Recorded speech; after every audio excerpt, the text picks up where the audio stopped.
योग्य नियोजन आणि कष्ट करण्याची तयारी असेल तर यश हमखास मिळतं। हेच सिद्ध करून दाखवलंय कोल्हापूर जिल्ह्यातील शिरोळ तालुक्यातल्या चिंचवाड गावच्या पाटोळे बंधूंनी। तीव्र उन्हाळ्यात 41 डिग्री तापमान असताना त्यांनी योग्य व्यवस्थापनाद्वारे हिरव्या मिरचीच्या पिकातून 70 गुंठ्यात 17.5 लाखांची कमाई केली आहे। तर येत्या महिन्याभरात मिळणाऱ्या उत्पादनातून आणखी 10 लाख रुपये मिळण्याची त्यांना अपेक्षा आहे। आज आपण पाटोळे बंधूंनी ऐन उन्हाळ्यात दुष्काळी परिस्थितीवर मात करून साधलेल्या यशाची माहिती जाणून घेण्यासाठी कोल्हापूर जिल्ह्यात जाणार आहोत।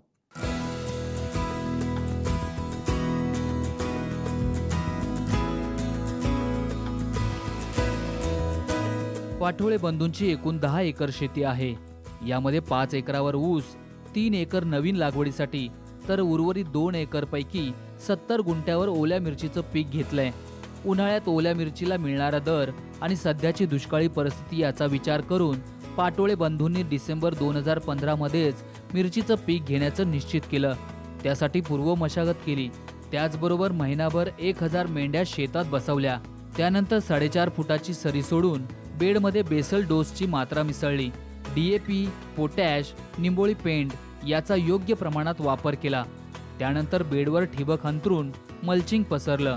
त्यावर झिगझॅग पद्धतीनं 1.5 फूट अंतरावर छिद्र पाडून मिरचीची 11 आणि 12 फेब्रुवारीला 15,500 रोपं लावली। लागवडीनंतर प्रत्येक 2 दिवसाला ह्युमिक ॲसिड, बुरशीनाशक आणि टॉनिकची आळवणी केली। वर्षाला भाजीपाला आपण 1 एकर 2 एकर करतोय। यावर्षी 4-5 एकर ऊस आहे, बाकीचे 1-2 एकर खोडवा गेल्यानंतर नागवून टाकलेलं आहे।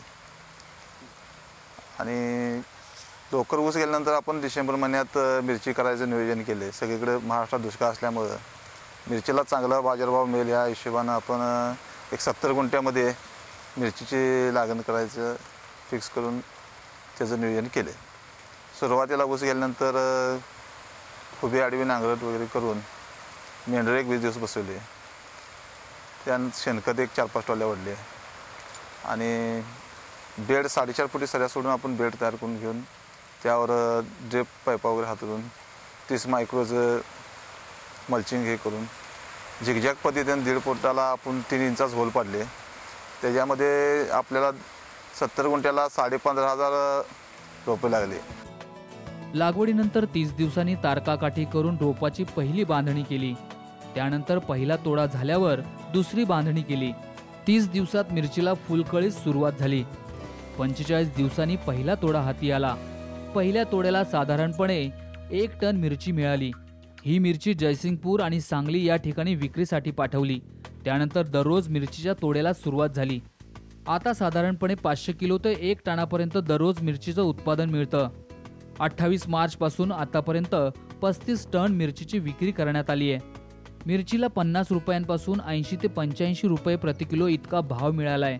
मिरची विक्रीतून 17,50,000चं उत्पन्न पाटोळे बंधूंना मिळालंय। मिरची पिकासाठी आतापर्यंत 4.5 लाख रुपयांचा खर्च आलाय। आणखी 20 टन माल निघण्याची शक्यता आहे। मिरची विक्रीतून आणखी किमान 10 लाख रुपये मिळणार आहेत। त्यामुळे 6.5 लाख रुपयांचा खर्च वजा जाता मिरची पिकातून 21 लाख रुपयांचा निव्वळ नफा शिल्लक राहणार असल्याचं सचिन पाटोळे यांनी सांगितलंय। लागण केल्यानंतर आपण 30 दिवसांत तारकाठी घेऊन घेतले। 70 गुंठ्यासाठी आपल्याला 1200 काटे लागल्या। आपण 10 फुटावर एक ह्या पद्धतीनं काटे रोवून त्याला वायरनं बांधून घेतले आणि पहिली बांधणी आपण 30 दिवसानंतर केली। दुसरी बांधणी आपण पहिल्या तोड्याला 45 दिवस झाल्यानंतर दुसरी बांधणी चालू केली। 45 दिवसाला आपला पहिला तोडा चालू झाला। पहिल्याच तोड्याला आपल्यात 1 टन मिरची निघाली। परत 1 टन निघाल्यानंतर 4 दिवसात गॅप ठेवून आपण जे चालू केलं मिरची तोडायला ते कंटिन्यू रोज 500 ते 1 टनापर्यंत मिरची रोज निघते।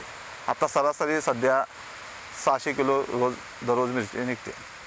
आत्तापर्यंत 35 टन मिरची ह्या शेतातनं गेलेली आहे आपल्या आणि सरासरी दर आपल्याला 50 पासून 75 पण लागलेला आहे। त्यात आपल्याला सरासरी जर धरलं तरी 50 रुपये कंटिन्यू दर आपल्याला लागलेला आहे। आत्तापर्यंत 35 टन मिरची मार्केटला गेली आहे। त्यामधून आपल्याला 17.5 लाख रुपये मिळाले आहेत। त्यात आपल्याला आतापर्यंत 4.5 लाख रुपये खर्च आलेला आहे। अजून इथं अपेक्षित आपल्याला एक 20 टनाची आहे। 20 टनाचं जरी हाय जर मार्केट राहिलं तरी 10 लाख रुपये होते।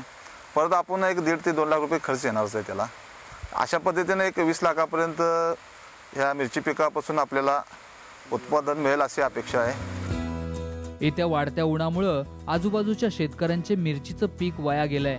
त्यामुळे पाटोळे बंधूंनी मिरचीचं पीक टिकवण्यासाठी पाणी, खत आणि औषधाचं योग्य व्यवस्थापन केलंय.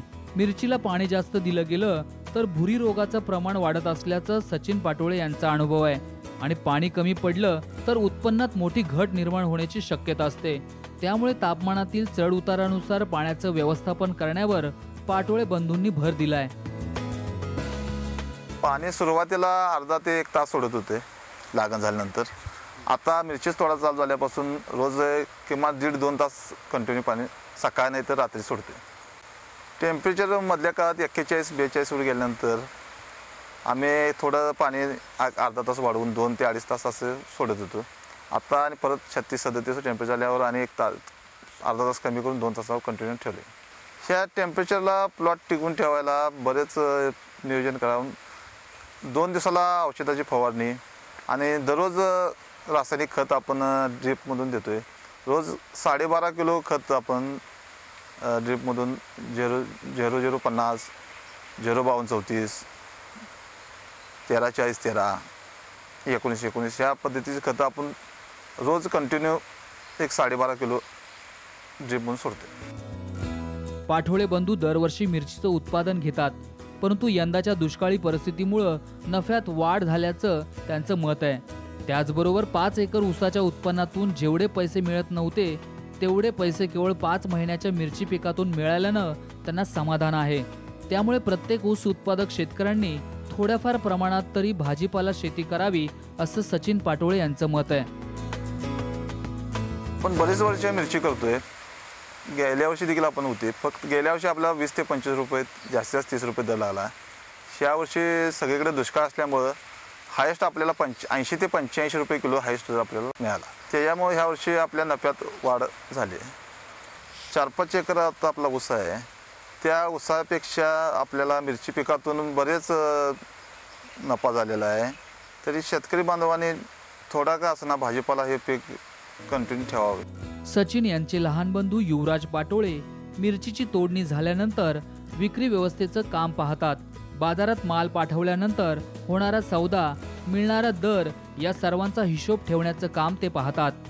त्यामुळे शेती कामाबरोबरच विक्री व्यवस्थेचं गणित देखील सांभाळणं पाटोळे बंधूंना सहज शक्य झालंय. मी आणि आमचे भाऊ शेती करतो. मिरचीचं आता पीक घेतलेलं आहे आणि त्याचा आता मिरची तोड चालू आहे. आता 2 महिने झाले तोड चालू आहे त्याची मिरचीची. आणि मार्केटिंगला मी राहतो आणि भाऊ शेतीमधलं इथे गडी माणसं आणायचं, सोडायचं, औषधचं काम त्याच्याकडे असते. आणि इथनं पोती ते नेऊन मार्केटमध्ये सौदा कसा होतो, काय दर असतो, वजनं किती होत्यात हे बघण्यासाठी मी तिथं जातो. मिरची पीक निघाल्यानंतर आम्ही दोडक्याचं आणि कारल्याचं उत्पन्न घेणार आहोत. आणि इथंच आता आमचं मल्चिंग पण तयारच आहे. त्या मिरचीच्या मल्चिंगवरच आम्ही दोडका आणि कारली लावणार आहे. आणि ताराकाट्या पण आमच्या मिरचीला केलेल्या आहेत, त्याच्यावरच नुसार रोपं आम्ही चढवून घेणार आहोत. पाटोळे बंधूंनी अवघ्या 70 गुंठ्यात उन्हाळी हंगामात घेतलेले मिरचीचे विक्रमी उत्पादन परिसरातील शेतकऱ्यांसाठी कुतूहलाचा विषय ठरलेत. त्यातून अनेक शेतकऱ्यांना प्रेरणा मिळू लागली आहे. राजेंद्र हंकारे, साम टीव्ही, कोल्हापूर.